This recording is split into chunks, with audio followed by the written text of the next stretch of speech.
Okay. All right. It is now 7:01. Thank you, everybody, for coming to Albert? our monthly POPs meeting today. And, just want to do a quick sound off of people. So I'll introduce myself, and then later maybe everyone just give like a 10-second intro, okay? Because I think it might be a lot of people. So I'm Albert Chow, owner of Great Wall Hardware, and also the president of People of Parkside Sunset, Taraval Merchants Association. I'll hand it to Robert Dittler. Hello, everyone. My name is Robert, as Albert just said, and I'm the secretary for POPs. Onward. Margaret? I'm Margaret Graff, and I head an organization called Senior Power. And Dave Perry. Hello, I'm Dave Perry. I am lieutenant here at Taraval Station on Swing Watch, sitting in for Arrow, who had a previous engagement. Glad to be here. Okay, Stephen Gorski, I see here. Hi, I'm Stephen Gorski. I'm a Outer Sunset resident for over 43 years, and I'm interested in this organization because I think you do good work. We've met before. I looked for you today, Albert. Also, I didn't know it was your birthday. They clued me, but I said, "Oh, he's not here. I can't wish him a greeting then." And they said, "No." I said, "Well, I'll see him tonight." All right. Like I said, community first. I'll work on my birthday later. How about we go to the next person, Yulia, sorry. Hello, everyone. My name is Yulia Iskenderova. I'm with the San Francisco Office of Cannabis. I'm actually a Sunset resident myself, so thank you for having us. Happy to be here. Okay, Jeremy Lee. Good evening, everyone. Can everyone hear me okay? Just making sure. Yeah. Cool, thank you. So hi, my name is Jeremy Lee. I'm the Beacon Director at Herbert Hoover Middle School. Also Sunset resident of, I don't know, I lost count, more than 10 years. Go to Layla Jalili. Well, this is John Giuffre. Can you hear me there? Oh, okay. Hi, John. Hi, yes. I will be the owner and operator of the new restaurant on Taraval. Great. Yeah. All right. Jeremy Schwartz. Good evening, everyone. Nice to see you again. Albert Jeremy Schwartz, San Francisco Office of Cannabis, and across the park in the Richmond district over here. Right on. Andrea, SFMTA. Hey, everybody. Good to meet you. My name is Andrea Buffa. I live in the Sunnyside neighborhood, so not too far away. And Lulu and I are going to be doing a presentation to you from the SFMTA. Right on. And Lulu. Hi, everybody. I'm here representing SFMTA. But, today, Andrea and I will be talking to you about, bless you. Happy birthday, Albert. We'll be talking to you about our budget and the financial affairs at SFMTA. Noelle Duong. Hi, everyone. Noelle Duong with Waymo here. I do government affairs and community relations for our Bay Area team. I'm so excited to present later on in the agenda. Thank you for having me. All right. And let's see, Jen Lowe. Hello, Jen Lowe, are you there? Okay, moving to Cassis Schaefer. Hi, everyone. I'm Cassis. I am staffing support for Noelle Duong. Thanks for having me tonight. Wonderful. Thank you, Cassis. John Pierce. Good evening, everyone. My name is John Pierce. I'm the acting director of the San Francisco Office of Cannabis, here to support my colleagues, Jeremy and Yulia, who will be presenting tonight. Thank you for your interest in the city's growing cannabis market. All right. And Brandon Kwan. Hi, everyone. My name is Brandon Kwan. I'm from the Japantown CBD, just here to see what other commercial corridors are dealing with and how they're addressing it. Thank you. Wonderful. And Dorothy Pang.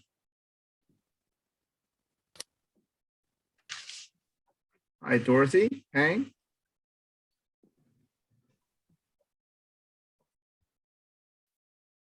Okay, moving on to Nancy Lim. Hello, Nancy. Hi, Albert. All right. Hi, hi, Nancy. Leela C, Supervisor Melgar's office. Hi, good evening, everyone. Sorry, I was having a little bit of trouble unmuting myself there. Good evening. And there's Philip Lesser. Good evening, Albert, everybody. Philip Lesser, three-time president of the Mission Merchants Association. I think, Albert, you and I belong to the Council of District Merchants together. Here working with the 800 Taraval folks from the Gold Mirror. And thank you very much for all that you do for not just Sunset and Parkside, but also for the city of San Francisco. Good to hear from you, Phil, fellow council member. Paula Katz. Hi, Paula Katz. I'm on the executive board. I started with Save RL Taraval Stops. All right, and Jessica, who just came on. Jessica. Hi, everyone. My name is Jessica. I work for Northeast Medical Services, also on the board of POPs. Happy birthday, Albert. Thank you. Boy, I can't keep that a secret, can I? I was hoping to not make the issue of that tonight. But thank you for all the well wishes. Okay, so let's see. I'm going down. I got Les. And I think I have one more person, then we finish intros. Les on. Are we introducing people now? I just got in. Yeah, good timing for you. Internet marketing consultant and the treasurer of POPs. All right, I think that's pretty much everybody. Thank you all for coming. Albert, it's Eileen. Oh, Eileen, sorry. Please. Yeah, Eileen with Speak. Quick question, was Michelle Kong your contact for David Chu? I think my contact for David Chu is David Chu. No, when he came to speak, did you contact him directly or was it through Michelle Kong? I have to check with my email, but I was speaking directly to David Chu via email. Okay, great. Okay, Eileen with Speak and also the Coalition for San Francisco Neighborhoods and also on the board of Save Muni. Wonderful. Okay. Thank you. So we got 27 people today. So I know you're all here, not just to hear about my birthday. So let's go. All right. So SFMTA, please. I would love to have Lulu and who was the other? Ms. Buffa. Yeah. Talk about Andrea. So Albert, You guys need a Andrea's host? going to share her screen. If you could give her access to you. Okay. Hold on one second here. Sharing, please. Andrea, you are driving now. Okay. So again, thank you, Albert, for having us tonight. You have a long agenda, so I'll make this brief and really to give an opportunity for your members to provide input and comment to us. And the reason why we're here tonight is to really talk about the financial affairs of SFMTA, what's going on. You hear from us from specific projects, but I think it's also good for this group, which is very active and growing, to really hear what's going on, like big picture, what's happening to the agency. And so what I wanted to talk to you tonight about is our budget and what we're planning for fiscal year 23 and 24, which for those of you not familiar, it actually starts July 1 of 22, and it goes through June 30 of 2024. Next slide, please. So we're here really to present a big picture, share with you information, what's going on, and really working together with the community. And so what we're doing is we're shaping our budget for the next 2 years. And what we'd like to do is work with the community so that we build together an equitable and sustainable transportation network for the future. So it's important for us, as we're trying to shape our budget, to hear from you what's important to you and what kind of investments are important to you and your residents and your businesses, and which new revenue sources you think we should pursue. So before I get started, I wanted to provide you with a little bit of background about our budget and financial situation to add some context to our conversation. Next slide, please. So before the pandemic, we were already facing a serious and systemic budget challenge. And of course, like everybody else, COVID just made things worse. So over the last 20 years, the demands on San Francisco's transportation system have grown, and revenues from transit fares and parking fees have not kept up. So COVID just made this worse. And our expenses, which keep going up every year, are higher than our revenues, which is what we call a structural deficit, meaning the amount of money it takes to operate our system costs more than the revenues we take in. So as you can see on the slide, transit fares and parking revenue continue to remain well below pre-pandemic rates. So COVID really devastated our revenue stream. So fares and parking revenues are two of our three biggest revenue sources. Our biggest revenue source is actually the city's general fund. And as our transit revenues are only 75% lower than pre-pandemic levels, parking revenues fared actually better, but are still 20% lower than the beginning of the pandemic. Slide, please. So the recovery of San Francisco, unfortunately, is probably slower than other comparable cities. So the recovery of our transit fare and revenues depends on San Francisco's economy. So according to the Comptroller's Office data, the city's economy in downtown are recovering slowly comparable to metropolitan areas. As you know, when you look at our job sectors, more than 1/3 of all the jobs in San Francisco are in sectors that are well suited to working from home. And our tourism industry is also expected to be slow to recover. So SF Travel doesn't anticipate visitor spending to be back to 2019 before 2025 due to a slower recovery of international visitors. Next slide, please. So how we've managed so far, how we bridged the gap, we are fortunate there were one-time federal relief funds, as they're all listed here. But the thing is, these are one-time federal funds, they're not sustainable. So we got through the last 2 years because we fought hard for these funding measures. And then we were prudent about using the funding to restore service. So we've been slowly bringing service back to keep pace with the revenues we received.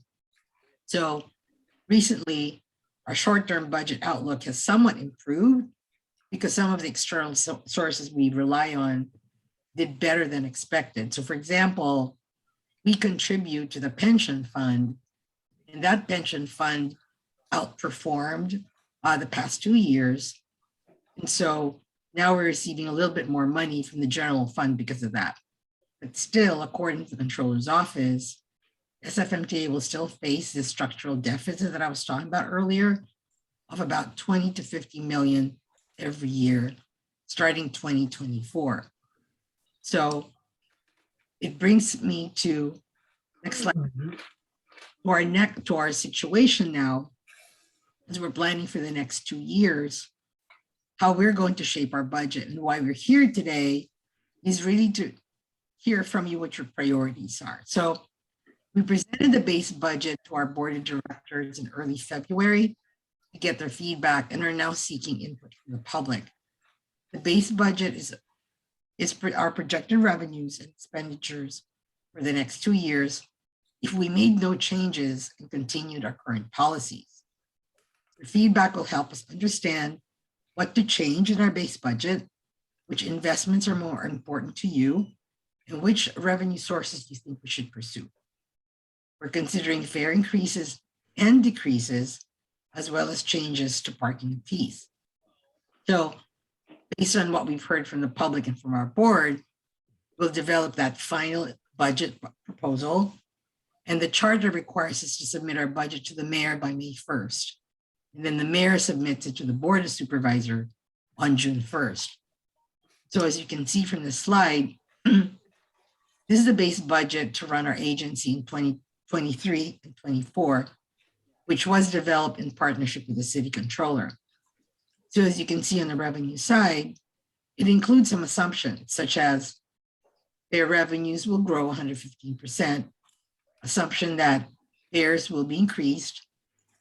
Keep in mind, we put off increasing our fares for the last 2 years because of the crisis that the city was going through. There's also an assumption that parking revenues will grow by 6%, an assumption that SFMTA will receive 166 million in federal relief in 23 and 24. It does not include a revenue increase that could be generated by extending parking meter hours to Sundays and evenings. Now, on the expenditure side, the base budget includes salary and benefits increases equal to the change in consumer price index, reducing pension contributions in 24, funding levels to support a return to pre-pandemic labor and non-labor levels that were frozen in the prior 2-year pandemic due to the revenue losses. So that makes a permanent 3%, 3 million increase for our HR division so we can hire enough staff to do the work that we need to do. But it does not include our wage increases for our labor contracts, which we're negotiating this year, and requests for additional funding from SFMTA divisions. Next slide, Andrea, please. So earlier this week, the Board of Supervisors voted to place a $400 million, this is a mouthful, Muni Reliability and Safety Improvement Measure on the June 2022 ballot. This proposed bond is focused on keeping Muni equipment going and working efficiently, improving Muni service for communities that depend on transit, and ensuring that Muni service is inclusive and accessible to all, and making street safety improvements for people walking and biking. If the bond measure is approved, these funds will go for our infrastructure projects, but they won't and can't go towards operations. So I want to stress one important point. With the recently passed infrastructure bill, the funds from this bond would allow SFMTA to tap $900 million in matching funds from the federal and state government to meet our local transportation needs, including repairing, updating, and our aging and outdated bus yards that are over 100 years old, which can't accommodate our modern clean fleet. Which brings me to the GO bond that I talked about. Next slide, please, Andrea.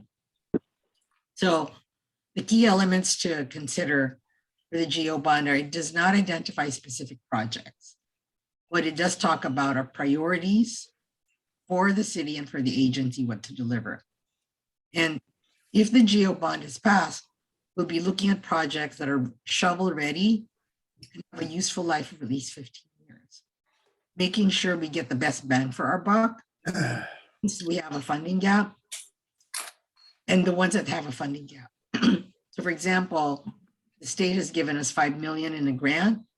The project will cost 10 million, so the bond will fill that gap. So for project delivery, we're looking at shovel ready, a lesson learned from the previous GO bond, delivered assets for civil infrastructure, brick and mortar style projects that will last and will help leverage money and fill gaps for to fund critical needs. So we'll use it as a local match for any federal funding that's available.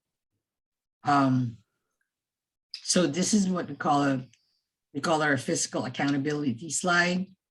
So people are clear on what the bond is funding and what can and cannot be funded by the infrastructure bill. So what does the GO bond mean for all of you? It means equity so that your workforce can more reliably get to your place of business and hopefully less time, and that they can do it affordably by riding transit to make it fast and convenient so they can be on time, less travel time, less burden on employees, and of course, less impacts on you. More repairs and maintenance, meaning less breakdowns. We've all experienced those, especially in the metro system. And with less breakdowns, people are not impacted, they're not tardy, and they get to their destinations on time. And lastly, improving safety and access. So we want to make sure that neighborhoods are more walkable and generally desirable, as we will have improved loading access. So this will make your neighborhood more welcoming and accessible. And more thriving commercial corridors like Taraval is what the GEO bond would fund.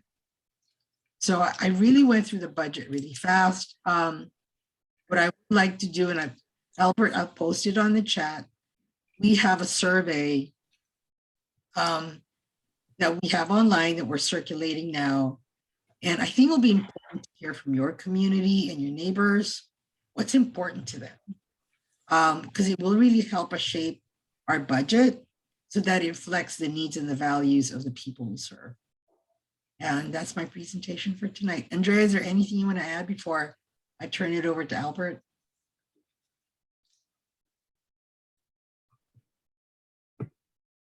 No, Lulu. And I just am, I'm hoping I'm not sharing my screen anymore. Am I, guys? You are. It's still up. I am. Oh, stop here. Okay, good. There we go. There we are. Nope, that's it. Okay. So Albert, I'll share the survey link on the chat. But we're ready to take any questions, but I just don't want to take up too much time. I know. I think that this is a subject that's big enough that maybe a separate special meeting, you know, smaller group, Lulu, with some people in Pops are concerned about, can maybe have a more detailed conversation. I would also know, like, what have you already funded and have already got in the pipeline before we, you know, duplicate the requests or maybe modify. I would also say, just from my experience, and I think from a lot of you members of Pops here, that we would like to be involved at the ground level on any future projects. And if your budget comes in, we would like to seriously see that it's much, much more specific, as you had kind of covered there earlier. Okay. Well, thank you for your time tonight. I posted on your chat our link to our website that has information, but also opportunities to provide input, including the survey. It also has a schedule of, we have a town hall coming up on March 10, and we also have board hearings, which are opportunities to provide input. So, Albert, can I say something briefly? Can I ask? Yes, let's keep it short. We're running a little long. Okay, thanks, Paula. Please go ahead. I think one thing that we want in the Taraval community is to make it so that the El Taraval, when the construction is completed, can go into the tunnel instead of having to transfer at West Portal. You talk about speeding up transportation in the subway, but it slows it down for us if we have to change trains at West Portal. And when they did the El Taraval project, they promised us it was to speed up the El Taraval, and you're taking away everything that you speeded up and more if you make us transfer at the tunnel. And it's just not fair to us because we're taxpayers and residents as well. So I think everyone who rides the El Taraval wants it to go straight into the tunnel. If it takes a minute or two longer in the tunnel, that's one thing, as opposed to having to walk a block or two and wait for another train. That's horrible for El Taraval riders and probably the K riders if they're also doing the same thing, whoever else is doing it as well. okay. Thank you, Paula, for that input. Right. I am going to cut any further questions at this point. I just need to keep us on schedule. So welcome to John Giuffre. Hi. Did I say that right? Giuffre. Giuffre. Oh, it's French right there, or Cajun. I don't know. It sounds Italian. Is it? Yeah, Southern Italian. Yeah. Okay, you got me. Yeah. All right.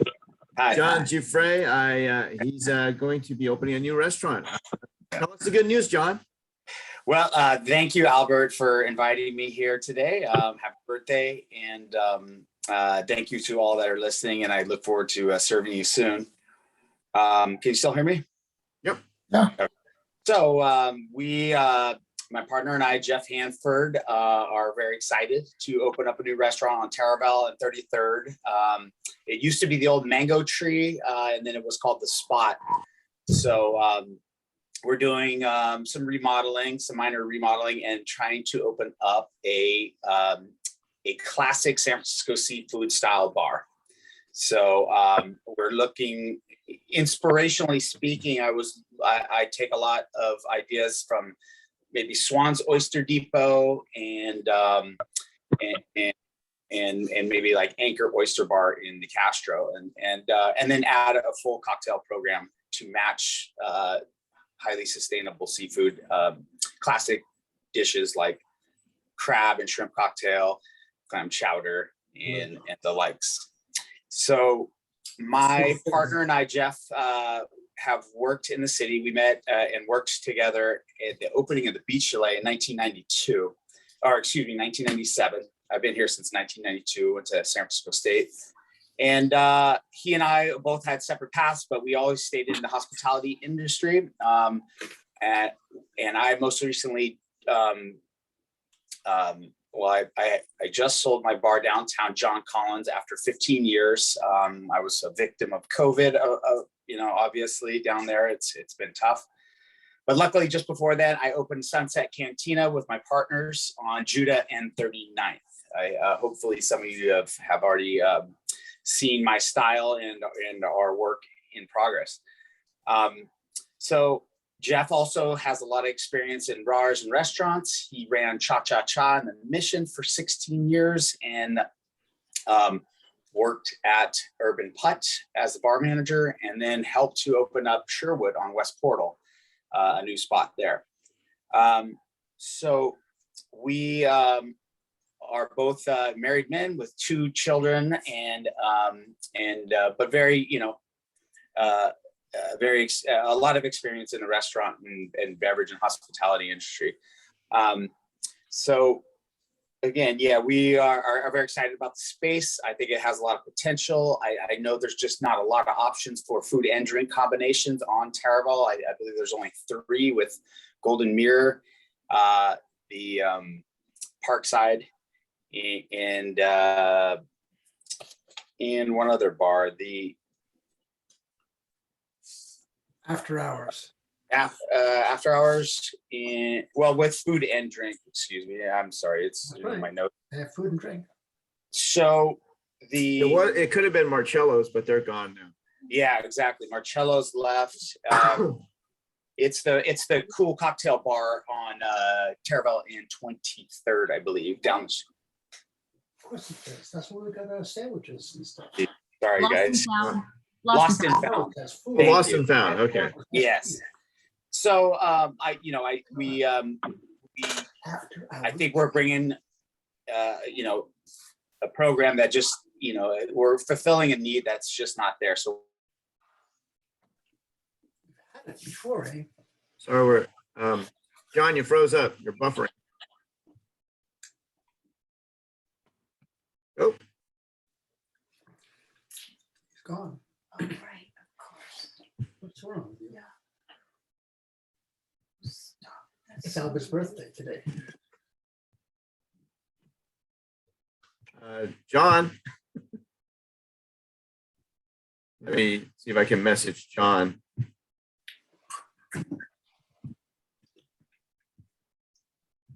Where is this place gonna be? Where is this place gonna be? 33rd. Am I back? Oh, there you are. All right. Yeah. Yeah, we lost you there. You were stuck in the black hole, falling in, frozen. Uh-oh, you froze again. Taking over what spot? I don't know where it is. I can go into more details, but maybe should I facilitate or take some questions at this point, or? I think that would be good. Does anybody have questions for John's new business on Taraval? Do you have a projected opening date? Yes, the goal was about 3 months of design and outfitting. So yeah, sometime in May we're shooting for. Even course. Still working on the name. We're tossing around a couple, so I'll let everybody know about that when that comes. But we're just getting in there and doing some work right now. Thank you. You're welcome. What's the seating capacity?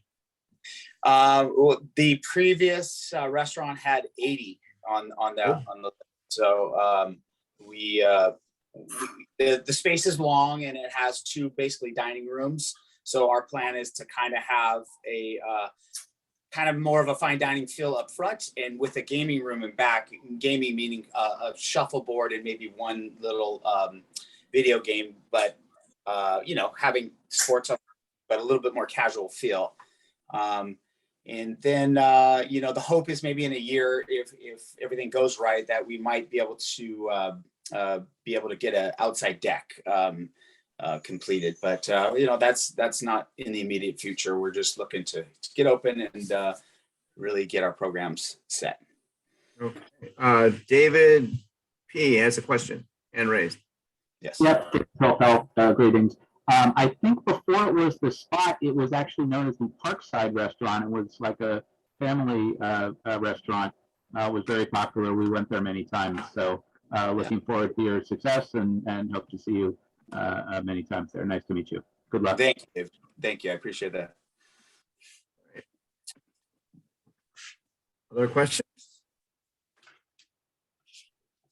Okay. John, sounds good. We'd love Thank to you. put a new business on Taraval. Reactivate a storefront. Thank you for coming into our neighborhood. Yes, thank you so much, Alba. We'll be in more touch, and I'll definitely be asking for advice going forward. But thank you. You can always reach out to me in my hardware store. I'm on 28, so I'm a few blocks up from you. Yes. I'm in and out. Just maybe email me, and then I can certainly meet you. Okay, thank you. All right, John. Thank you for coming. All right, and I was next on our agenda tonight. Oh, we're catching up on our schedule here. This is great. Noelle Duong from Waymo. This is going to be good. Hi, everyone. Thank you so much for having me. I have a presentation to share, and I just need screen sharing access. Yep. Hold on one second. I'll get you co-hosting. All right, there you go. Great, thank you. All right. Can everyone see my screen okay? Not yet. Not yet. How about now? No? Let's try again. Hold on one second. Is it working? No, I just checked you co-hosting. So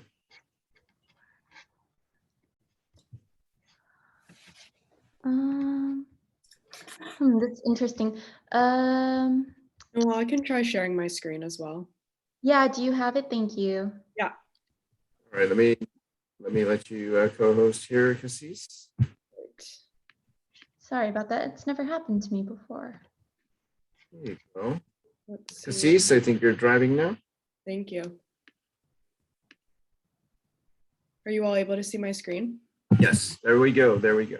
Great. Can you just share in presentation mode? Yep. Loading. There you go. Great. Thank you so much, Cassis. Well, excited to be here with all of you. I'm Noelle Duong, and I'm Waymo's Government Affairs and Community Relations Manager for the Bay Area.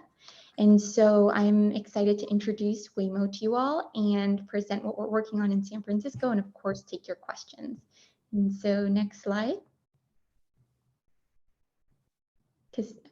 So we're an autonomous driving technology company with the mission to make it safe and easy for people and things to get where they're going. And so fully autonomous technology really holds the promise to improve road safety and offer new mobility options for millions of people. Next slide. And so we call our autonomous driving technology the Waymo driver. We initially started off as the Google self-driving car project in 2009, and then spun off to be our own standalone company, which is Waymo, in 2016. And so for more than a decade, we've put our technology through the world's longest and toughest driving tests. We've driven autonomously more than 20 million miles on public roads, over 20 billion miles in simulation, and across 25 different cities in the US. That's over 1,000 years worth of human driving experience benefiting every vehicle in our fleet. Next slide. And this graphic offers a bird's eye view of the Waymo driver's main components, which are comprised of LiDAR, radar, and a vision system. And next slide.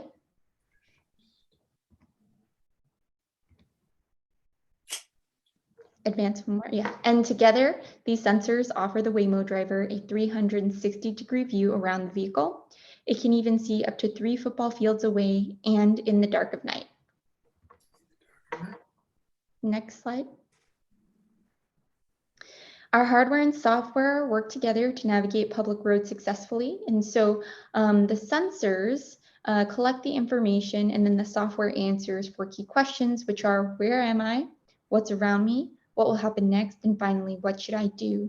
And so based on all of this information, the Waymo driver decides the optimized trajectory, speed, lane, and steering maneuvers to progress along the route safely. Next slide. And unfortunately, as you all well know, driving today is not as safe as it otherwise should be. According to the World Health Organization, there are 50 million injuries and 1.35 million deaths worldwide annually due to vehicle crashes. And we know that in the US, the majority of those crashes happen due to some kind of human driving choice or error. And so the Waymo driver, unlike a person, is never distracted, tired, or intoxicated, which maintains safety for those inside and outside of the vehicle. We also simulated real-world fatal crashes that occurred between human drivers to understand what the Waymo driver would have done in those circumstances. And we found that in the vast majority of cases, the Waymo driver was able to avoid the collision completely, and in almost all cases, able to mitigate the collision to prevent the fatality. Next slide. And accessibility is something that we also deeply care about at Waymo, which is why we've been building in-car and mobile features for the blind and hearing impaired riders. And so we understand that there's a diverse range of accessibility needs that are essential to address. And that's why we've worked with the disability community from the very start so that we can reach the full potential of this technology. Next slide. And so the safety and accessibility benefits of our technology are actually currently available for public use in Arizona, where Waymo has been proud to offer the world's first and only fully autonomous ride-hail service, which started in October of 2020. So members of the public in Chandler, Arizona are able to hail Waymo One rides using our app. And again, that's a fully autonomous ride-hail service where there is no human driver behind the wheel. And then next slide. In San Francisco, you've likely seen our vehicles around. And so we utilize the Jaguar I-Pace, which is fully electric. And we are powered by the Clean Power SF program in San Francisco. So our chargers are powered by 100% renewable energy. Next slide, please.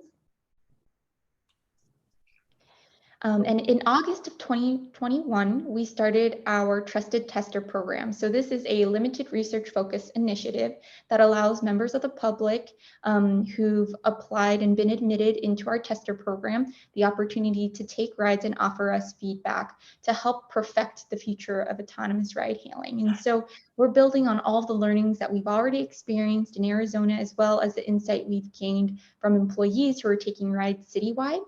And so trusted testers are hailing rides to and from areas in San Francisco that are highlighted in green on this map. So that's areas of the city that are south of Cesar Chavez and west of Dolores, Webster, and Fillmore. And so we're taking a phased approach to allow us to really focus on the feedback received and apply it before we extend this program to additional areas of the city. And as mentioned before, we do have employee testing that's happening citywide. So you might see Waymos in that area in gray, but those are likely our employees. So I just wanted to share that with you. And if any of you are interested in becoming a trusted tester, I ask that you please download our app and fill out the screener, because your feedback is really appreciated. And if you're accepted into the program, we're very excited about your potential to help improve our service. And then this is our final slide. And so we just want to share information on how to stay up to date with Waymo's announcements. And so on our website, which is waymo.com, you'll find a blog that's available, and it shares updates on what we're working on in San Francisco and then also beyond San Francisco. And in addition to that, there's a really great online resource called Let's Talk Autonomous Driving. And so on that resource, third-party groups that are really invested in accessibility and safety share their firsthand perspectives on the benefits of autonomous vehicles and the technology that we're developing. And so that is it. And at this time, I'd like to welcome you all to ask questions.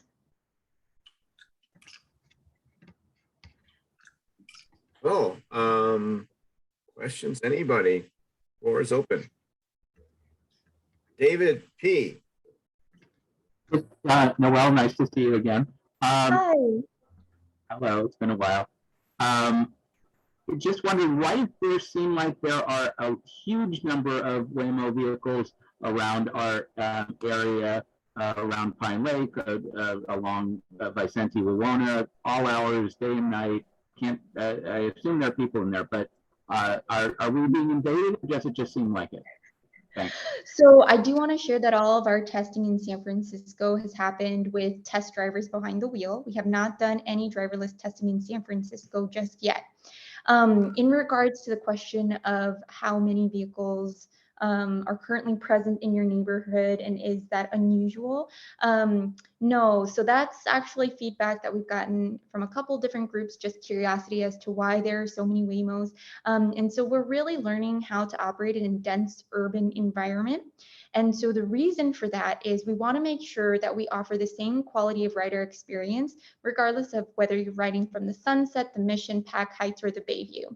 And so what that requires is to make sure that we are really testing in all neighborhoods so that we have really rich learnings that reflect in our quality of service once we offer a public service. So it is something that we're aware of. And then I do want to share with you my email and then also the support@waymo.com email, which Cassis will put in the chat for us. And so if you're seeing vehicles and you're feeling like it's too many for a particular street, if you can share the date, the time, and the location, we can see if the vehicles in that particular area at the time are due to routing based on learning, or if the activity in that area is being generated by the demand for pickups and drop-offs from our trusted testers.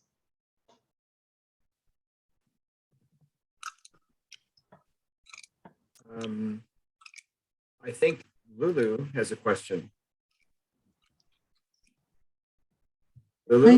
Well, it's a small world. Good to see you again. Thank you, Albert. I'm asking a question not as a SFMTA person, but as a regular citizen. I'm trying to raise my hand and I keep doing thumbs up. Okay, I'm sorry about that, Albert. Okay.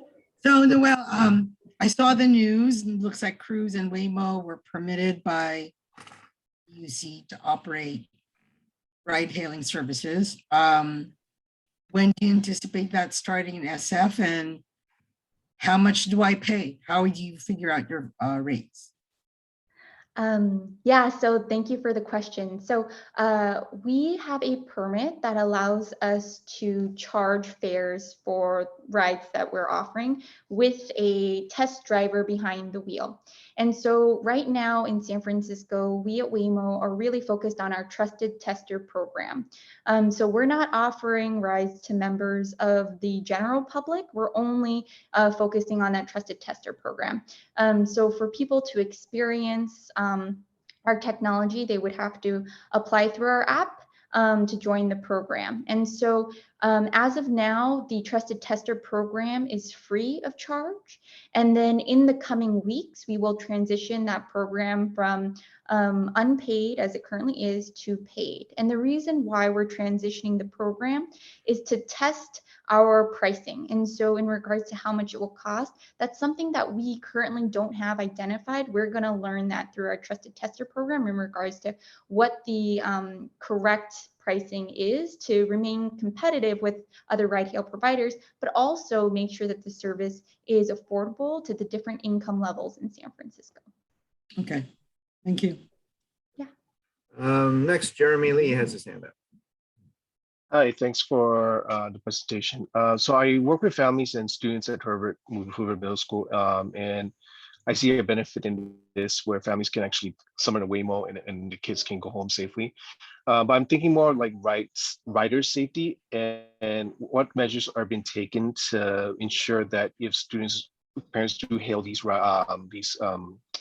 cars over to pick up their kids, what has Waymo done to ensure that they're safely dropped off and there's no like some shady person waiting around the corner knowing that there's no one there? Sure. So first of all, in order to enter the Waymo, you have to have the phone that hailed that ride. So no one else can enter that vehicle aside from the passenger who called that Waymo ride. Also, we have very identifiable ways to tell if that Waymo is yours. I know that sometimes when you hail a ride, you're not sure, is that your vehicle or is that somebody else's vehicle? And that can cause confusion. And then somebody else might, be in the vehicle that is actually intended for you. And so we have very clear markers. We put the initials of the rider on the top of the vehicle so there's no confusion there. Also, just want to remind that we operate a fully autonomous ride-hail service in Arizona, and we haven't had any concerns there in regards of riders needing to access support, even though there's no driver behind the wheel. And the way we do that is by offering rider support. So even though there's no human behind the wheel, the Waymo passenger can contact rider support at any time. And then also there are cameras in the vehicle so that we can verify that the person that called the ride is actually the passenger and there's no issue or safety concern. So those are all the ways that we monitor for rider safety. And then of course, if there's anything urgent in any way, shape, or form, encourage those users of Waymo to call emergency responders as needed. We highly value safety and the protection of our riders, but if there is a true emergency, we would encourage riders to contact experts in terms of preventing safety concerns as it pertains to criminal activity. So that would be a 911 call. Okay, any other questions out there?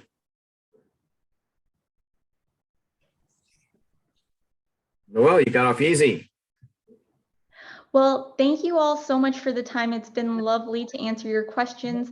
And my email is in the chat. So if you have any questions in the future, please don't be shy to reach out. I'm happy to answer any questions that you might think of later on. Okay, thanks, Noelle. Bye. All right, thank you. Thank you for coming. Okay, and next on our agenda, I'm going to bring forth proposed cannabis dispensary at 800 Taraval, and that would be Roberto and Deminico DiGrande, the owners of the Gold Mirror restaurant. And I also have, they have some business partners, but also I am bringing up the office of Cannabis to help answer questions that may be. Thank you, Roberto. Yeah. Okay, Roberto, Domenico, do you? Yeah, we can hear you. Would you like to talk about your business? Oh, why? You're in the restaurant. There we are. So yeah. Hey guys. We stepped right. off the line for a few minutes here. Okay. Can you hear us okay? Yes, we can. Floor is yours. Tell us about your business. Tell us why you're doing it. All right, let me first introduce myself. All right. I'm Deminico DiGrande. I'm co-owner of the Gold Mirror restaurant on the corner of 18th and Taraval Street, San Francisco. Our father established the business in 1969. Myself and my brother, Roberto DiGrande, we're both chefs, both co-owners. Been running the restaurant, like I said, since 1969 with our family. And during the pandemic, we decided only to operate 5 days a week. And now we don't want to go back because through the pandemic, we got to spend time with our family and we we saw how important it was for us to spend time with our family. So one day during the pandemic, we just applied to get a permit for cannabis and see if we were zoned for cannabis, and we were. So we went ahead and kind of pulled the permit or got the ball rolling on it, and here we are today. We've had another big company come to us and want to buy that permit from us, and we decided, you know what, let's do this ourselves and let's keep it local and in our family, because we know how to run a business here, and we've been doing it for 50 years. And on Taraval. It's not give up the permit up to a stranger from the outside. So it is a legal business. It will eventually happen, and why not us run it and own it? Why would we want someone else from outside the neighborhood that doesn't know the neighborhood come in and take it over? Roberto? Yeah, so my name is Roberto, Dominic's younger brother. And we know there's a big issue about the kids, about a dispensary and kids. Now, I don't know how many of you have been to a dispensary or passed by one. Many a times you don't know that you've passed one just because they are hidden. There's a lot of times there is no windows. There's just a security guard and a door. And that's what we plan to have here, a security guard and a door and a small sign. We both have kids, young kids. My son's 8. My brother's 2 girls are 8 and 10. One's almost 9. So we know the value of protecting our kids from this. So we want to also protect your kids and show them and show our neighborhood that we can do a dispensary and we can do it right. And while running a restaurant as well. And yes, exactly, while running a restaurant. And the restaurant's not going anywhere.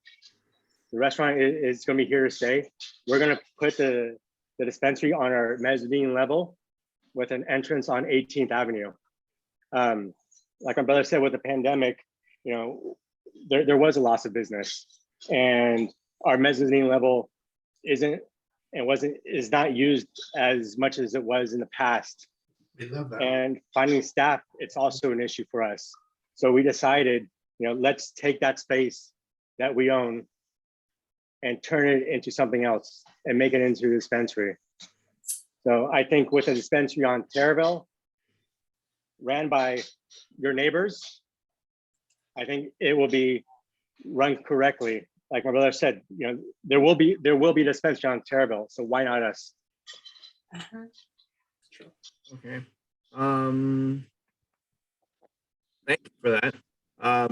Let's open it up to, do you want your partners to speak? Your other partners, or? Yeah, let's have Nui and Angel introduce themselves. They're my business partners, longtime friends, San Franciscans.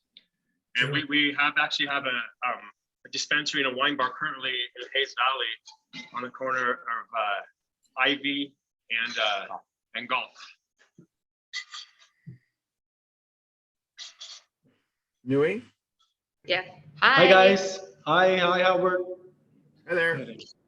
Hi. I guess just to quickly introduce ourselves, it's Nui, Angel. We've been friends since I was 19.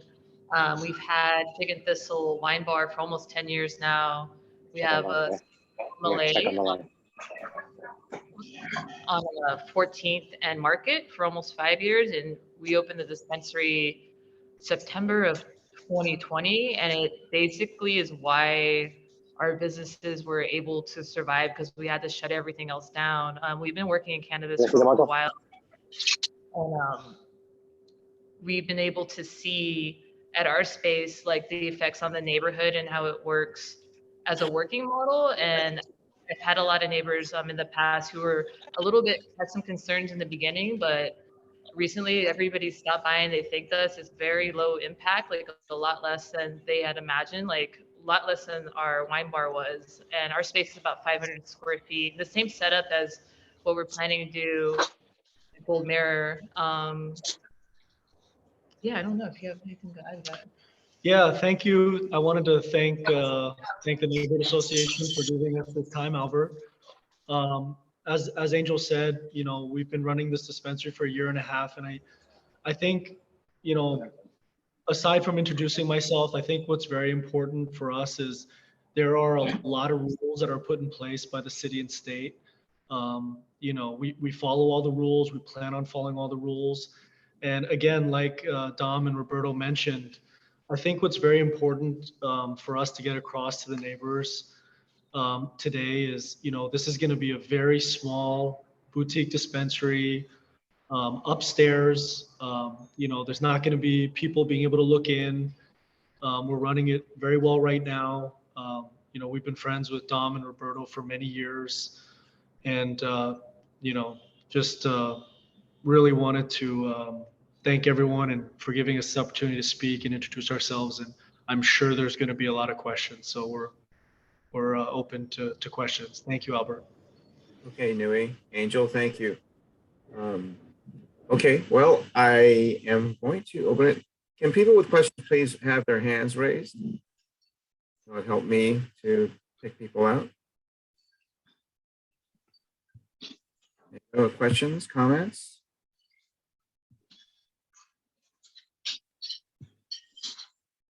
Josephine. I didn't want to be the first one to speak, but I guess no one raised their hands. So. Surprised. Well, thank you, Robert and Domenico, Angel, and Nguyen for coming and speaking about the your business. I mean, like, I love your restaurant. We, you know, Pops have our, you know, annual dinner up there sometimes, right? A couple years ago. You know, I have a mixed feeling, honestly, to be transparent about you guys turning part of your real estate into, you know, the marijuana store. My kids went to Hoover, and now they're in high school now. You know, that is an area where, you know, they go hang out at lunchtime, go grab lunch. And, you know, after school, they go hang out at that little, you know, knick-knack shop and things like that. So, I mean, I understand that you are one of the best business owners. I'm sure that there's still a lot of questions that for parents will have, especially in, you know, District 4, where we have predominant, well, this is not District 4, it's like on the border of District 4, well, actually right outside the border of District 4, and it still has a predominant Asian community in the nearby neighborhoods. As we know that how Noriega shop went down a few years ago, as well as the Irving shop, you know, had a big controversy when it finally, you know, were able to open. And it's still, you know, people are looking at it at this point. So, you know, I just kind of worry that this become another thing that will divide our community and create controversy. And, you know, people are going to get worked up and, you know, just, you know, not having the peace that people want. They just want to be here, live their life, and send their kids to school, go home, you know, do their thing. So, you know, and then if you open, how many more can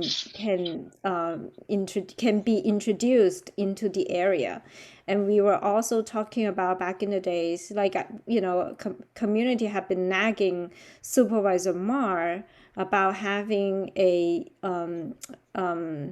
legislation to plan out where are the areas where, you know, marijuana shops should be, you know, should be the NC zones, should be away from the major corridors, should be away from schools, should be in like the more general population areas, things like that. There are a lot of talks are going on, and this one actually, it really came as a surprise, and I'm so surprised to see it in the agenda.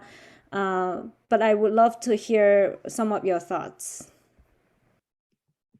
So with the dispensary you're talking about on Irving between 22nd and 23rd,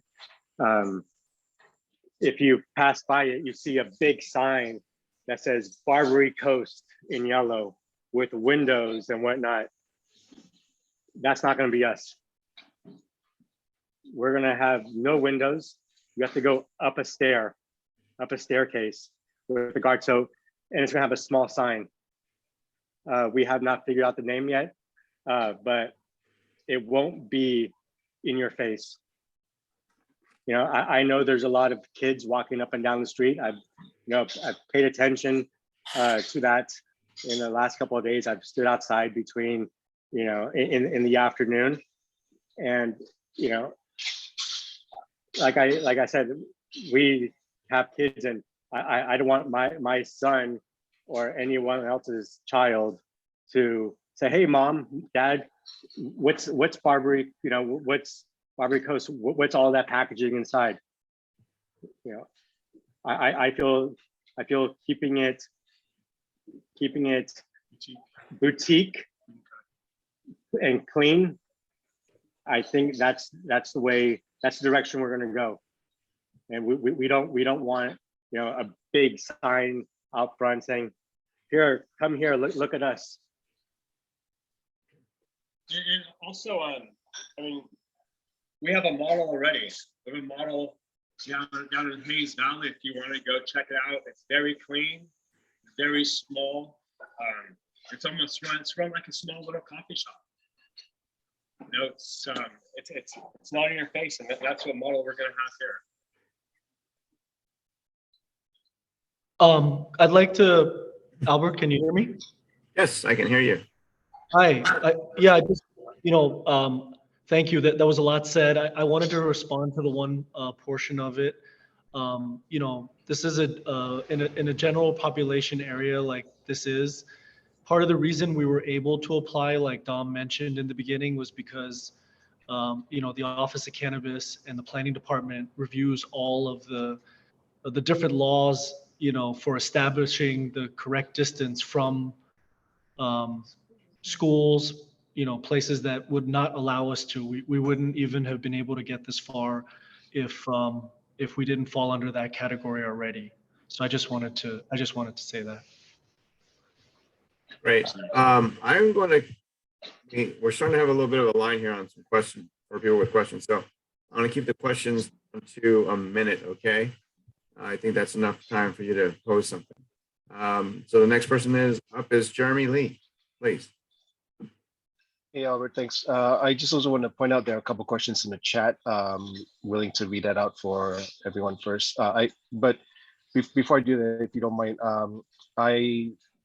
even though I represent the Hoover Middle School, I can't speak on their behalf. I'm here as an observer, just like you guys. I have kids myself. I oversee the after-school program there, so I know we walk past Goldmere pretty much every time we go field trips to Taraval. But I in no way represent where Hoover will stand, because that's something I need to speak with the administrators to see where we stand in that. So I'm just here as an observer. But in the meantime, I think if you don't mind, I'd like to. I think David P has a question. I can just post it up first. How would the new entrance work with the parklet that's set up now? And I think Nancy had that question after that too. Yeah, the parklet against the building would not exist. That would come down. There would be no parklet there. Both of them, or just the one on the Just the one on the street. On the sidewalk. On the sidewalk, excuse me, on the sidewalk. Okay. All right. Okay, and Paula, go ahead, please. Paula? I think it's a great idea. I'm not adverse to our community. I think I don't have any objections to marijuana dispensaries as long as they follow all the city regulations and so on, address all the issues that people have talked about. So when do you think you would open it? And is there a closer one that we could see that that it might be modeled after as opposed to going down to Hayes Valley? When we would open, it's a process within 2 years, I'm imagining. Yeah. The only mall I can think of it is in Hayes Valley. It's actually not that far. It's on the corner of Golf and Ivy, right up Hayes Street. It's basically a 10-minute drive down there. Yeah, I think the big reason we will continue to ask people to come to Hayes Valley to see is because the other dispensaries that you would go visit are a lot bigger. And I think that, that's kind of the thing we have down in Hayes Valley that we really wanted to bring to the Gold Mirror was, instead of a big giant dispensary, we wanted a little small boutique dispensary like what we have down there. Our dispensary in Hayes Valley is 400 square feet. If you go look at the dispensary on Irving, even though I don't believe there's been any problems over there either, at our spot in Hayes Valley, it's very small, tucked in an alley. I know, it's a different neighborhood, but we are around schools as well. There's, the French American school that's down there. There are teenagers that walk around. Never, ever have we had any problem of anybody coming in or walking by, or, the idea of, our security guard letting somebody buy something for minors. Nothing like that has ever even come close to happening. So just wanted to put that out there as to why coming to see our dispensary, which we'd love to have anybody who would want to come down and see, would be a wonderful idea of how to look at it, because it's a wine bar, we have pizza, and then we have a 400 square foot boutique dispensary in the back. Okay, can you post the address in the chat? And I think anyone who is opposing the idea might want to check it out first to see what it's like in that dispensary. Absolutely. Yeah. Thank you, Paula. And Paula, side note, I think I used to develop your photos at a 1 hour photo on Irving Street. Yeah. I was there for a long time. If anybody, when I was a kid. Okay, wow. All right. And I can actually say that I was invited down to go down there to the Ivy Street dispensary, and I did go down to take a look at it, to be a witness to it. And it's small, like they say. It's clean. The clientele was pretty innocuous. That's all I can tell you. I even was, when I was in there, I saw 2 Chinese old ladies looking in front of the counter. I was really surprised to see that. Anyway, okay, going down the line, Nancy Lim. Hi, I was just curious if the neighbors had been notified about this, and also like the preschool across the street, I think there. I only heard about it because somebody had posted it on Nextdoor, and then and I saw there was a bunch of comments, and by the time I tried to read them, somebody deleted the whole message. So I don't know what the conversation was, but I was just curious if the neighborhood has been notified and know that it's even coming. Hi, hi Nancy. So a 300-foot radius, like we sent out our good neighbor policy out to everybody, all the property owners and the residents and the business owners within 300 feet of Gold Mirror, so within 800 Taraval. Okay, and next, Dorothy Pang. Hey, how are you guys? Good, Hi, Dorothy, how are you? Albert. Hi, Dominico, Roberto, everybody. How are you doing? Hey, Dorothy, we have our pizza oven going right now. Yeah, are the pizzas back? Awesome. They're back. They're back. Anyway, I just want to chime in with my 2 cents, if I may. I understand your the permit you're seeking is under conditional use. So that means is not the done deal. Contrary to what I thought I heard was that it was approved already. My limited understanding is, Roberto, I've talked to you repeatedly, and I'm kind of sounding like a parrot here, is that there are so many school children of all ages walking to school on foot. West Portal, St. Cecilia, Lincoln, West Portal Lutheran, etc., to name only a few. There is so much temptation, you know, even no matter how inconspicuous you are, there's a lot of temptation. I am sincerely concerned about promoting cannabis to children, you know, to children in this neighborhood. Not to mention, you around within 2 blocks, less than 600 feet, there is Happy Day Preschool. There is the Stratford School with 95 students. St. Cecilia has 600, etc. And my practice, guys, you know how many kids come in and out of my practice. They come on foot after school to Peter's. Peter's patients are mainly adolescents and teenagers. My patients are preschool, elementary school children. I am genuinely concerned and fearful of how a cannabis store in our family-friendly and children-family neighborhood could have as adverse effects. You know, the one martial arts, there are tons of children after-school activities within 2 blocks. Dorothy? Why can't you guys consider a delivery business with no store front? Wouldn't that make the neighborhood safer? Wouldn't it? And the traffic and all that. So I'm not trying to be a negative Nancy here. I'm genuinely concerned about the well-being of our next generation. If we promote marijuana, no matter, it is legal, I get it, I totally understand. It is essential to a lot of residents, but exposure to children at this young age is wrong. That's where I'm coming from. Thank you. Albert? Yes. Hi, Albert. Hi, Dr. Dorothy. I know, you know, she's been in a couple times. We've spoken with her when we had our last neighborhood meeting. We spoke with her. Without not speaking or answering anything, I noticed on the chat that Jeremy from the Office of Cannabis is here. And I was wondering, you know, it's so nice that he took the time to come. We didn't ask him, but we've met him multiple times. He's wonderful.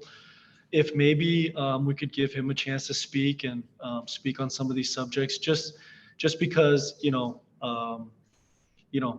us as operators, Dom and Roberto as your guys' neighbors, but having a different perspective might be nice for the neighbors as well. Albert, just wanted to put that out there. No, I think that's excellent. That's why they're here.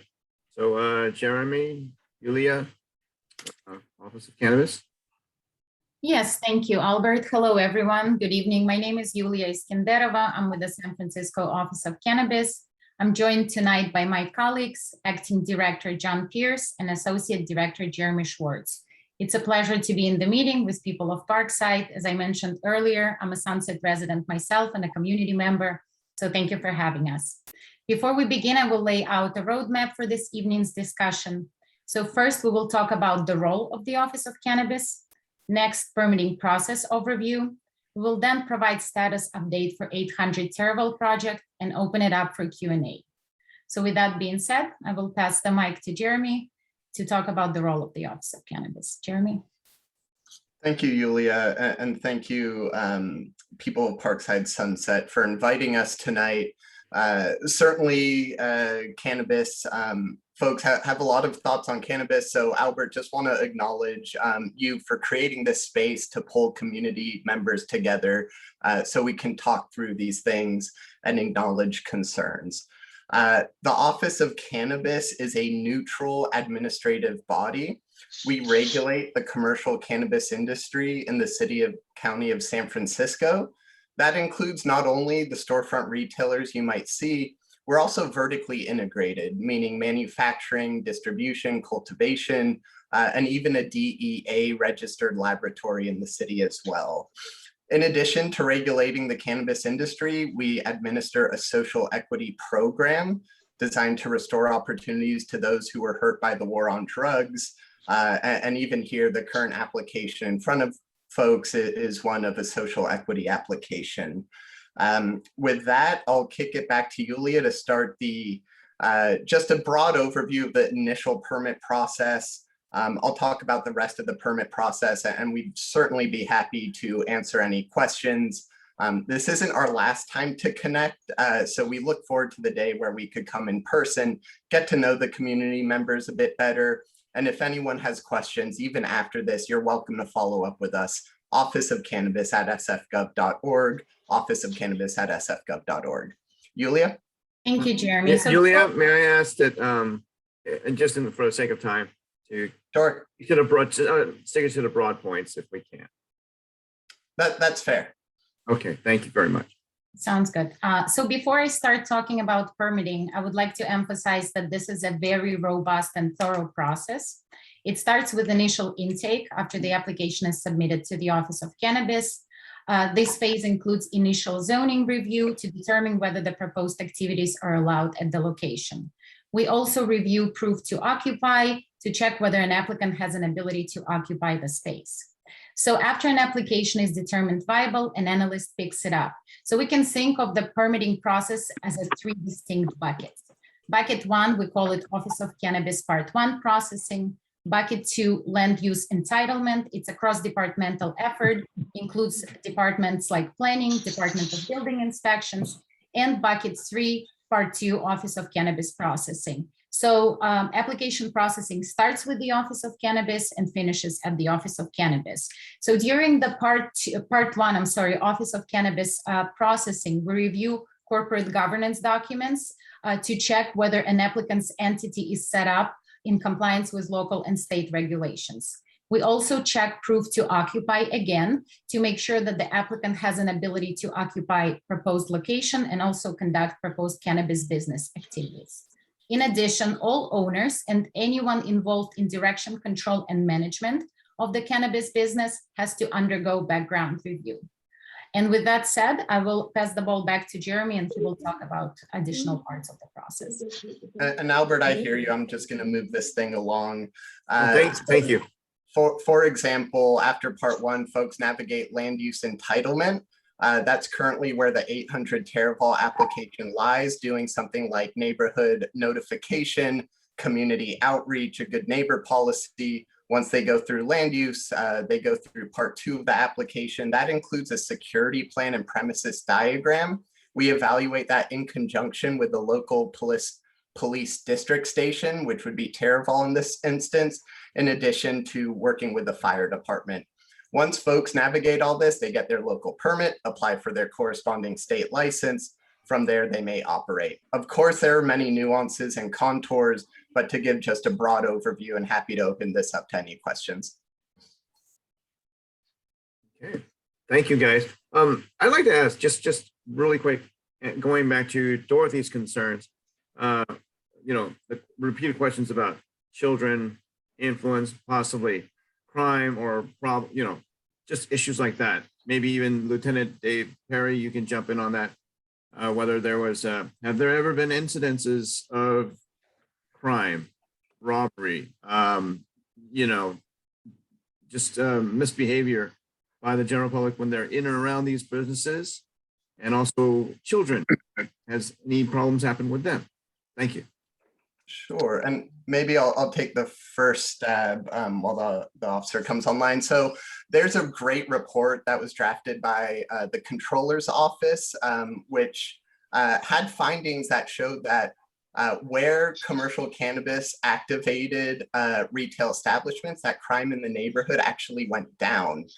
This is available on the Controller's website, and that in Reasons for that include activating vacant storefront, increased foot traffic, surveillance, and security presence outside and inside the storefront retail. And certainly if our police colleague has anything else to add. Well, in speaking specifically to Taraval cannabis dispensaries, I don't have that much experience, being that I've only been here for a month. Prior to being at Taraval, I was at Bayview for like 8-9 years, and I can't speak that well to the crime problem like during daylight or business hours.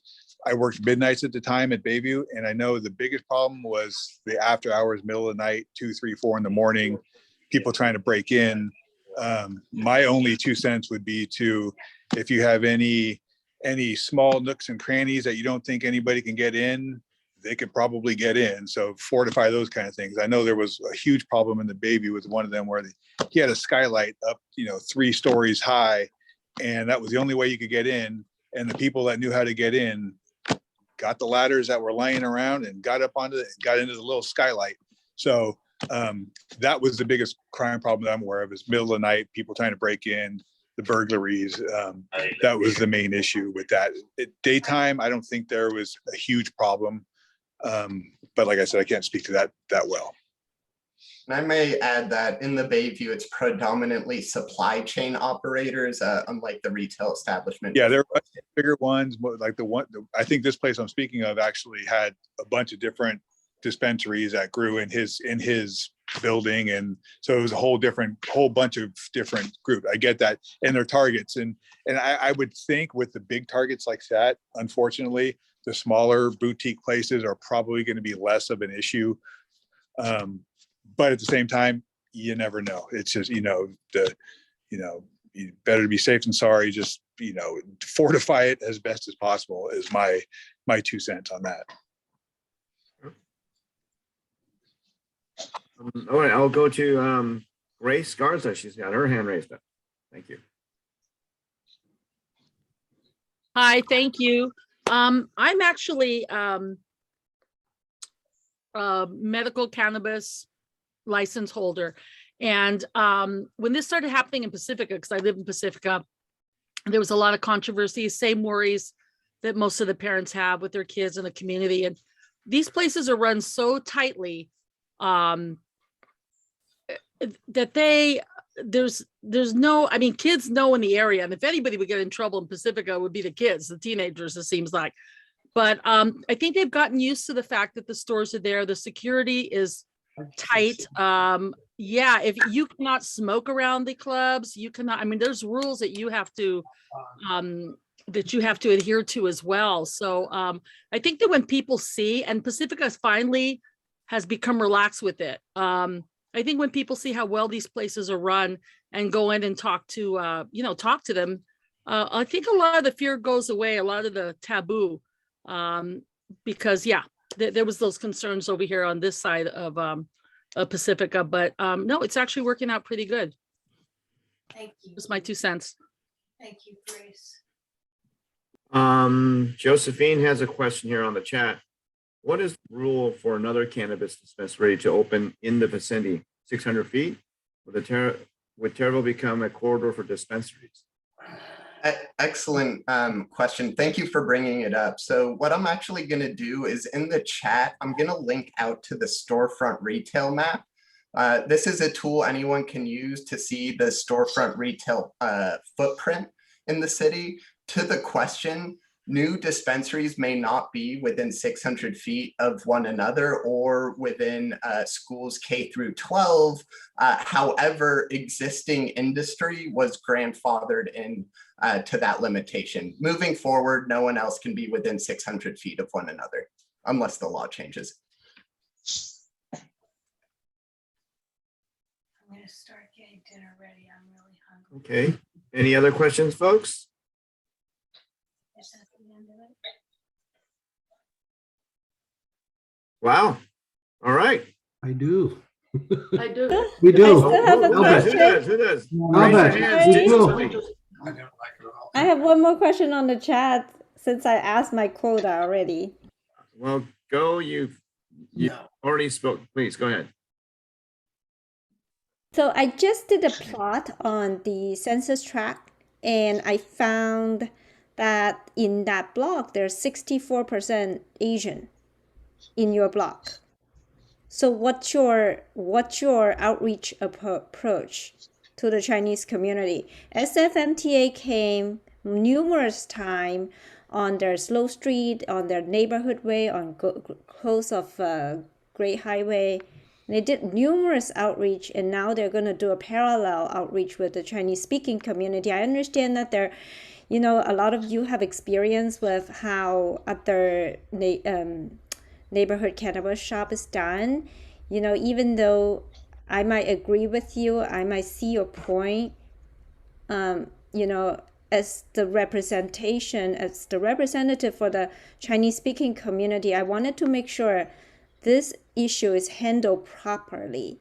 You might have all the stamps already lined up and it's ready to go. Even as a conditional use permit, as we've seen before, conditional use permit means nothing. It's just as easy as opening a restaurant, as easy as converting a retail to something else. Right now, cannabis is so easy. But it became, when people are not educated, they don't know how, not everyone can visit your shop at the Ivy Street. They're going to have a lot of fear. They're not even going to go to visit that shop.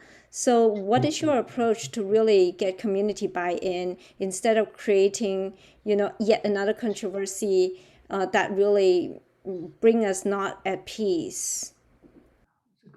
Yeah, I'd like to answer that.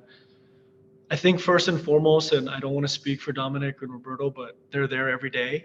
I think, we're working on another flyer, and it's a little bit above and beyond, like you said, what we need to do, but we need to do it. This isn't something we're trying to sneak in, right? Or, part of the reason we're here speaking to you guys now is because we would like to do more outreach. We're going to continue to do outreach. I understand, like you said, and I believe you, a lot of people won't come down to see our store. You can type But it in. I would love to invite, anybody anybody who wants to come down and meet with us one-on-one, anybody who is too busy to do that and wants to get on a call, anybody who has, questions, we're just, at least for the next couple of months, we're just going to continue to speak to anybody who has questions and answer everything that we can. And I think that's everything we can do, right? Is just continue to try, I would like to also add that I invite whoever wants to come to the restaurant and see the space that we propose for the dispensary. I'll add my email into the chat, and we can set up a time and you could come and see the space. We'll show you the plans that we have. Can I also add one last thing? Because you mentioned something very specific about, Chinese. I'm half Chinese. I grew up in San Francisco. My grandmother was completely opposed to cannabis. She was like, over my dead body. I truly understand the culture, and I don't think I'm going to be able to win over the community, the Asian community, but I think as somebody that kind of understands where you're coming from, I think if we were able to meet and you were able to see, a little bit of the benefit of the plant and what it does, especially for people in their older age. It was funny, as she was getting older and sicker, she's passed away now, but as she got older, she actually ended up using some cannabis. It was, obviously she didn't smoke it, but it really helped her with her pain when she got older. So I wanted to add that in there, All right, next question. John Pierce has his hand raised. Hi, everybody. My name is John Pierce from the Office of Cannabis. I just wanted to quickly jump in and make one point about youth consumption. The legal age of consumption in California is 21, and these businesses are extremely heavily regulated. And if a dispensary was found selling cannabis to underage people, it would result in discipline up to and including suspension or revocation of the permit. I think that youth consumption is largely a product of the unregulated market. And I just wanted to clarify that and put that out there. So thank you.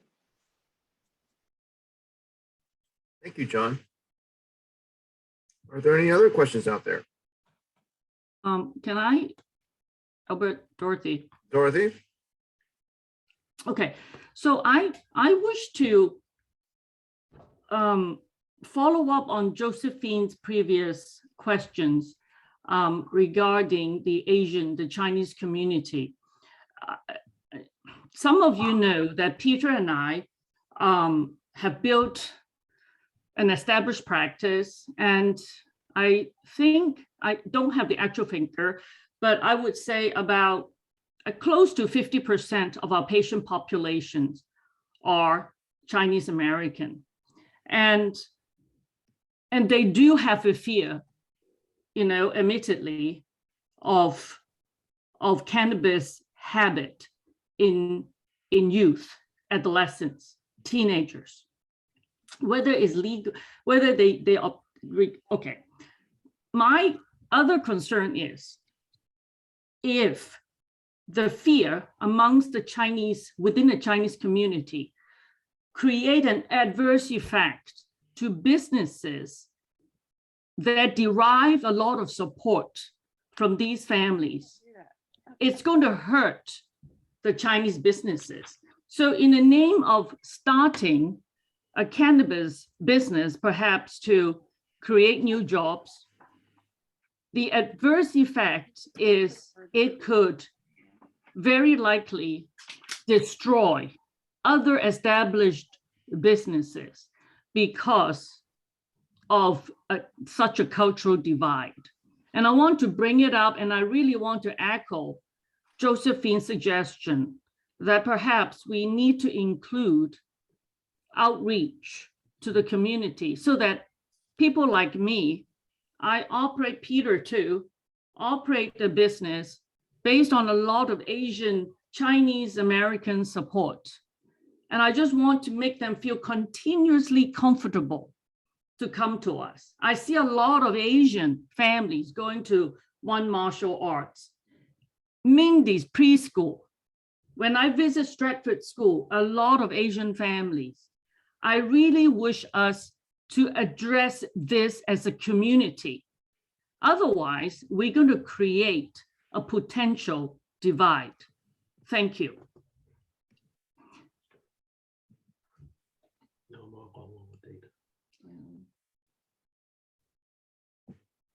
Any response to that? Hello. Albert, may I add one thing? Please. I think that and Roberto, I know Roberto went down to the dispensary and spoke to some of the merchants around the dispensary on Irving Street. Again, I grew up in San Francisco. I think that Irving is just about as Asian as it gets in San Francisco. I think that if there was a lack or a problem that affected the other businesses around that dispensary, I think we would have heard about it, not only in the paper, I'm sure the Office of Cannabis would have heard about it. All that being said, it's not this isn't I'm not trying to be argumentative. I think, as I've mentioned already, I think there should be more outreach. I just think that if there was a problem with people boycotting businesses around a dispensary, if they were Asian, Irving Street would definitely have had a problem. Well, sorry, Albert, may I pitch in? And again, I just keep it quick there, Dorothy. Sure. Okay, so the businesses on Irving Street are not children center. They are not, they don't have preschools. You don't have several schools around that area. It is not as much of a children center business zone. Taraval and 800, Taraval and Irving and 18th Avenue is not the same as Irving or Hayes Valley. I just want everyone to appreciate that. Thank you. Okay, I'm going to wrap that up, but I would like to ask the officials, Yulia and Jeremy, for their permit process. for, other people at large here that may not have made it to the meeting tonight, and also the ones in attendance. Is there a requirement or is there a benefit to like merchant organizations like ourselves that either vote to approve or disapprove such a does that add check marks or black or red to the permit process? I see.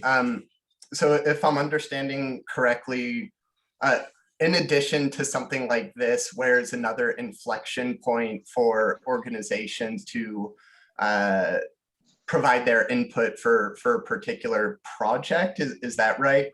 Did I characterize that okay? Yeah, just to see like if the community approves, disapproves. I see.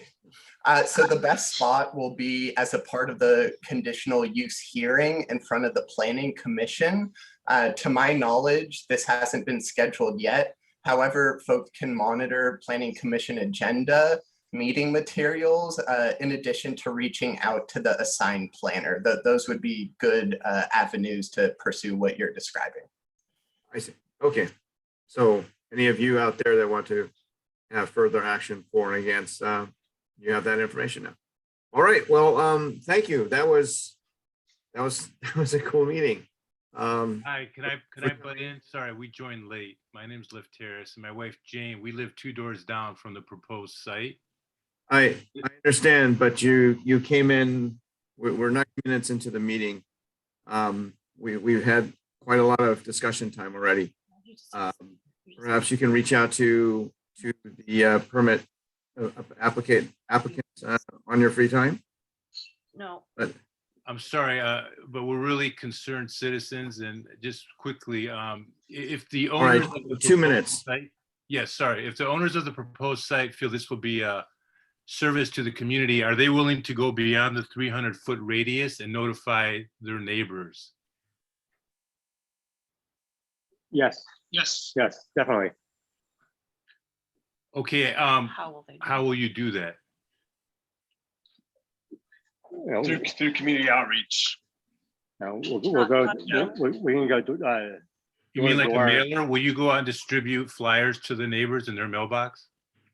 Actually, we're planning next week to go door to door and introduce ourselves and our ideas to our neighbors. Okay, that's all I had. Thank you. All right. Welcome. Thank you. All right.